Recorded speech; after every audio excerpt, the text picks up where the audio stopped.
Hi friends, ಹೇಗಿದ್ದೀರಾ? ಎಲ್ಲ ಚೆನ್ನಾಗಿದ್ದೀರಾ ಅಂತ ಅಂದ್ಕೊಳ್ತೀನಿ. ವರ್ಣಿಕಾ ಅಡುಗೆ ಮನೆಗೆ ಸ್ವಾಗತ. ಇವತ್ತಿನ ವಿಡಿಯೋದಲ್ಲಿ ತುಂಬಾ ಟೇಸ್ಟಿಯಾಗಿರುವಂತಹ ಒಂದು ಬ್ರೇಕ್ಫಾಸ್ಟ್ ರೆಸಿಪಿನ ಯಾವ ರೀತಿಯಾಗಿ ಮಾಡೋದು ಅಂತ ನೋಡೋಣ. ಇದನ್ನು ಸಣ್ಣ ಮಕ್ಕಳಿಂದ ಹಿಡಿದು ದೊಡ್ಡವರವರೆಗೂ ತುಂಬಾ ಇಷ್ಟಪಟ್ಟು ತಿಂತಾರೆ ಅಂತಲೇ ಹೇಳ್ಬೋದು. ಹಾಗಾದರೆ ಬನ್ನಿ ತಡ ಮಾಡದೆ ರೆಸಿಪಿನ ಶುರು ಮಾಡೋಣ. ಇದನ್ನು ಮಾಡಲಿಕ್ಕೆ ಮೊದಲು ನಾನಿಲ್ಲಿ ಒಂದು ಕಡಾಯಿಗೆ ಸ್ವಲ್ಪ ಹಸಿರು ಮೆಣಸಿಕಾಯಿನ ಹುರ್ಕೊಳ್ತಾ ಇದ್ದೀನಿ. ಒಂದು 3ರಿಂದ 4 ಹಸಿರು ಮೆಣಸಿಕಾಯಿನ 1ರಲ್ಲಿ 2 ಭಾಗನ ಮಾಡಿ ಹುರ್ಕೊಳ್ತಾ ಇದ್ದೀನಿ. ಖಾರವಾಗಿದ್ದರೆ ಒಂದು 3 ಅಥವಾ 4 ಹಾಕ್ಕೊಂಡ್ರೆ ಸಾಕಾಗುತ್ತೆ. ಸ್ವಲ್ಪ ಎಣ್ಣೆನ ಹಾಕ್ಕೊಂಡು ಈ ರೀತಿಯಾಗಿ ಚೆನ್ನಾಗಿ ಇದನ್ನು ಹುರ್ಕೊಂಡು ತಗೊಳ್ಳಿ. ಇವಾಗ ನಾನಿಲ್ಲಿ ಹುರಿದಿರುವಂತಹ ಮೆಣಸಿಕಾಯಿನ ಒಂದು ಪ್ಲೇಟಿಗೆ ಎತ್ತಿಟ್ಕೊಳ್ತಾ ಇದ್ದೀನಿ. ಇವಾಗ ನಾನಿಲ್ಲಿ ಅದೇ ಕಡಾಯಿಗೆ ಸ್ವಲ್ಪ ಎಣ್ಣೆನ ಹಾಕ್ಕೊಳ್ತಾ ಇದ್ದೀನಿ. ಒಂದು 3ರಿಂದ 4 ಚಮಚ ಆಗುವಷ್ಟು ಎಣ್ಣೆನ ಹಾಕ್ಕೊಂಡ್ರೆ ಸಾಕಾಗುತ್ತೆ. ಇದ್ರ ಜೊತೆಗೆ 1 ಚಮಚ ಆಗುವಷ್ಟು ಜೀರಿಗೆ ಮತ್ತು ಸಾಸಿವೆ ಎರಡನ್ನೂ ಒಟ್ಟಿಗೆ ಹಾಕ್ಕೊಳ್ತಾ ಇದ್ದೀನಿ. ಹಾಗೆಯೇ ಇದ್ರ ಜೊತೆಗೆ 1 ಚಮಚ ಆಗುವಷ್ಟು ಕಡಲೆಬೇಳೆ ಹಾಗೆಯೇ 1 ಚಮಚ ಆಗುವಷ್ಟು ಉದ್ದಿನಬೇಳೆನ ಹಾಕ್ಕೊಳ್ತಾ ಇದ್ದೀನಿ.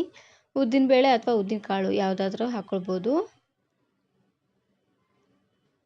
ಹಾಗೆಯೇ ಲಾಸ್ಟಲ್ಲಿ 1 ಎಸಳಾಗುವಷ್ಟು ಕರಿಬೇವು ಸೊಪ್ಪನ್ನು 1ರಲ್ಲಿ 2 ಭಾಗನ ಮಾಡಿ ಹಾಕ್ಕೊಳ್ತಾ ಇದ್ದೀನಿ.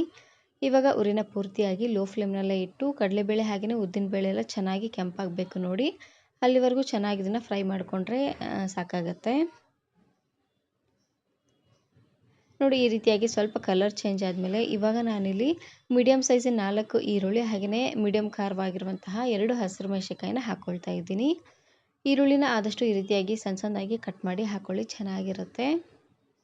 ಇದಕ್ಕೆ ಹಸಿರು ಮೆಣಸಿಕಾಯಿನಾದರೂ ಹಾಕ್ಕೊಳ್ಬೋದು, ಇಲ್ಲಾಂದರೆ ಹಸಿರು ಮೆಣಸಿಕಾಯಿ ಚಟ್ನಿನಾದರೂ ನೀವು ಇಲ್ಲಿ ಹಾಕ್ಕೊಳ್ಬೋದು. ನೋಡಿ, ಈ ರೀತಿಯಾಗಿ ಈರುಳ್ಳಿ ಪೂರ್ತಿ ಸಾಫ್ಟ್ ಆಗೋವರೆಗೂ ಲೋ ಫ್ಲೇಮ್ನಲ್ಲೇ ಇಟ್ಟು ಬೇಯಿಸ್ಕೊಂಡು ತಗೊಳ್ಬೇಕು. ಇವಾಗ ನಾನಿಲ್ಲಿ ಚೆನ್ನಾಗಿ ಹಣ್ಣಾಗಿರುವಂತಹ 1 ಟೊಮೆಟೊನ ಹಾಕ್ಕೊಳ್ತಾ ಇದ್ದೀನಿ.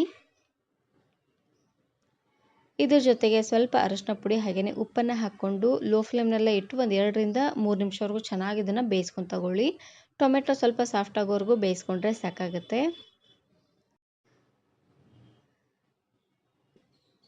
ಮಧ್ಯಕ್ಕೆ ಎಣ್ಣೆ ಏನಾದರೂ ಸ್ವಲ್ಪ ಕಡಿಮೆ ಅಂತ ಅನಿಸಿದ್ರೆ ಇನ್ನು ಸ್ವಲ್ಪ ಎಣ್ಣೆನ ಹಾಕ್ಕೊಂಡು ಚೆನ್ನಾಗಿ ಇದನ್ನು ಮಿಕ್ಸ್ ಮಾಡ್ಕೊಳ್ತಾನೆ ಬೇಯಿಸ್ಕೊಂಡು ತಗೊಳ್ಬೇಕು. ನೋಡಿ, ಈ ರೀತಿಯಾಗಿ ಚೆನ್ನಾಗಿ ಇದನ್ನು ಮಿಕ್ಸ್ ಮಾಡಿ ಟೊಮೆಟೊ ಎಲ್ಲ ಪೂರ್ತಿಯಾಗಿ ಸಾಫ್ಟ್ ಆಗಲಿ. ಅಷ್ಟರಲ್ಲಿ ನಾನಿವಾಗ ಒಂದು ಚಟ್ನಿನ ರೆಡಿ ಮಾಡ್ಕೊಳ್ತಾ ಇದ್ದೀನಿ. ಚಟ್ನಿ ಮಾಡಲಿಕ್ಕೆ ಮೊದಲು ನಾನಿಲ್ಲಿ ಒಂದು ಸಣ್ಣ ಮಿಕ್ಸಿ ಜಾರ್ಗೆ 1 ಕಪ್ ಆಗುವಷ್ಟು ಶೇಂಗಾ ಬೀಜನ ಹಾಕ್ಕೊಳ್ತಾ ಇದ್ದೀನಿ. ಹುರಿದಿರುವಂತಹ ಶೇಂಗಾ ಬೀಜ. ಮನೆಯಲ್ಲಿ ಹುರಿದಿರುವಂತಹ ಶೇಂಗಾ ಬೀಜ ಇಲ್ಲ ಅಂದರೆ ಮೊದಲೇ ನಾವು ಹಸಿರು ಮೆಣಸಿಕಾಯಿನ ಹುರ್ಕೊಂಡಿದ್ವಿ ನೋಡಿ, ಅದಕ್ಕಿಂತ ಮೊದಲೇ ಶೇಂಗಾ ಬೀಜನ ಹುರ್ಕೊಂಡು ತಗೊಳ್ಳಿ. ಇದಕ್ಕೇ ನಾನಿಲ್ಲಿ 1 ಗಡ್ಡೆ ಆಗುವಷ್ಟು ಬೆಳ್ಳುಳ್ಳಿ ಹಾಗೆಯೇ ಆವಾಗಲೇ ಹುರಿದಿರುವಂತಹ ಹಸಿರು ಮೆಣಸಿಕಾಯಿನ ಹಾಕ್ಕೊಳ್ತಾ ಇದ್ದೀನಿ. ಹಾಗೆಯೇ ಇದ್ರ ಜೊತೆಗೆ ರುಚಿಗೆ ತಕ್ಕಷ್ಟು ಉಪ್ಪು, ಸ್ವಲ್ಪ ಕೊತ್ತಂಬರಿ ಸೊಪ್ಪನ್ನು ಹಾಕ್ಕೊಂಡು ಇದಕ್ಕೇ ಲಾಸ್ಟಲ್ಲಿ ಸ್ವಲ್ಪ ನೀರನ್ನು ಹಾಕ್ಕೊಂಡು ಪೂರ್ತಿ ನುಣ್ಣದಾಗೆ ಇದನ್ನು ಗ್ರೈಂಡ್ ಮಾಡ್ಕೊಂಡು ತಗೊಳ್ಬೇಕು. ಮನೆಯಲ್ಲಿ ಹಸಿ ಕೊಬ್ಬರಿ ಇದ್ದರೆ ಅದನ್ನು ಸಹ ನೀವು ಇಲ್ಲಿ ಹಾಕ್ಕೊಳ್ಬೋದು, ಚೆನ್ನಾಗಿರುತ್ತೆ. ಸ್ವಲ್ಪ ನೀರನ್ನು ಹಾಕ್ಕೊಂಡು ನೋಡಿ, ಈ ರೀತಿಯಾಗಿ ಪೂರ್ತಿ ನುಣ್ಣದಾಗಿ ಇದನ್ನು ಗ್ರೈಂಡ್ ಮಾಡ್ಕೊಂಡು ತಗೊಳ್ಬೇಕು. ಇವಾಗ ರುಚಿ ನೋಡಿ, ಉಪ್ಪೇನಾದರೂ ಕಡಿಮೆ ಅಂತ ಅನಿಸಿದ್ರೆ ಇನ್ನು ಸ್ವಲ್ಪ ಉಪ್ಪನ್ನಾದರೂ ನೀವು ಇಲ್ಲಿ ಹಾಕ್ಕೊಳ್ಬೋದು. ಬೇಕು ಅಂದರೆ ಇದಕ್ಕೇ ಒಗ್ಗರಣೆ ಸಹ ಮಾಡ್ಕೊಳ್ಬೋದು. ನಾನಿಲ್ಲಿ ಒಗ್ಗರಣೆನ ಮಾಡ್ಕೊಳ್ತಾ ಇಲ್ಲ. ಇವಾಗ ನೋಡ್ತಾ ಇರ್ಬೋದು ಟೊಮೆಟೊ ಎಲ್ಲ ಸ್ವಲ್ಪ ಸಾಫ್ಟ್ ಆಗಿದೆ. ಇದು ಪೂರ್ತಿಯಾಗಿ ತಣ್ಣಗಾಗಲಿ, ಅಲ್ಲಿವರೆಗೂ ಹಾಗೆ ಇದನ್ನು ಬಿಟ್ಬಿಡಬೇಕು. ಇವಾಗ ನಾನಿಲ್ಲಿ ಗ್ಯಾಸನ್ನು ಆಫ್ ಮಾಡಿಕೊಂಡು ಪೂರ್ತಿಯಾಗಿ ತಣ್ಣಗಾಗೋವರೆಗೂ ಹಾಗೆ ಇದನ್ನು ಬಿಟ್ಬಿಡ್ತೀನಿ. ಇವಾಗ ನಾನಿಲ್ಲಿ ಪಡ್ಡು ಹಿಟ್ಟನ್ನು ತಗೊಂಡಿದ್ದೀನಿ.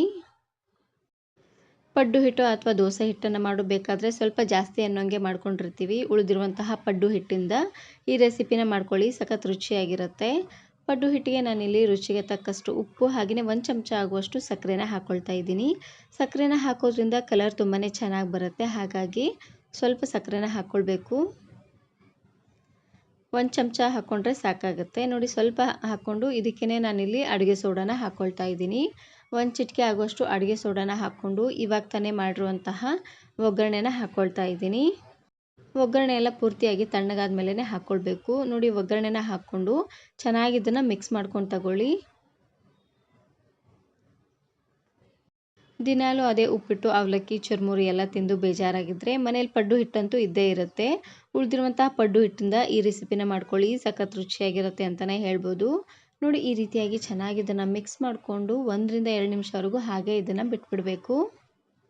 ಹಿಟ್ಟು ಚೆನ್ನಾಗಿ ಉಬ್ಬಿ ಬರುತ್ತೆ ನೋಡಿ, ಹಾಗಾಗಿ ಒಂದು 2-3 ನಿಮಿಷವರೆಗೂ ಚೆನ್ನಾಗಿ ಇದನ್ನು ನೆನೆಲಿಕ್ಕೆ ಬಿಡಬೇಕು. ಇವಾಗ ನಾನಿಲ್ಲಿ ಪಡ್ಡು ಹಂಚಿಗೆ ಸ್ವಲ್ಪ ಎಣ್ಣೆನ ಹಾಕ್ಕೊಳ್ತಾ ಇದ್ದೀನಿ.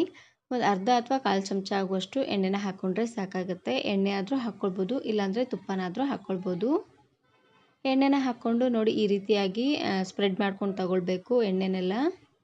ಈ ರೀತಿಯಾಗಿ ಮಾಡೋದ್ರಿಂದ ಪಡ್ಡು ಅಂಟ್ಕೊಳ್ಳೋದಿಲ್ಲ. ಹಾಗಾಗಿ ಇವಾಗ ಸ್ವಲ್ಪ ಅನ್ನಂಗೆ ಹಿಟ್ಟನ್ನು ಹಾಕ್ಕೊಳ್ತಾ ಬನ್ನಿ.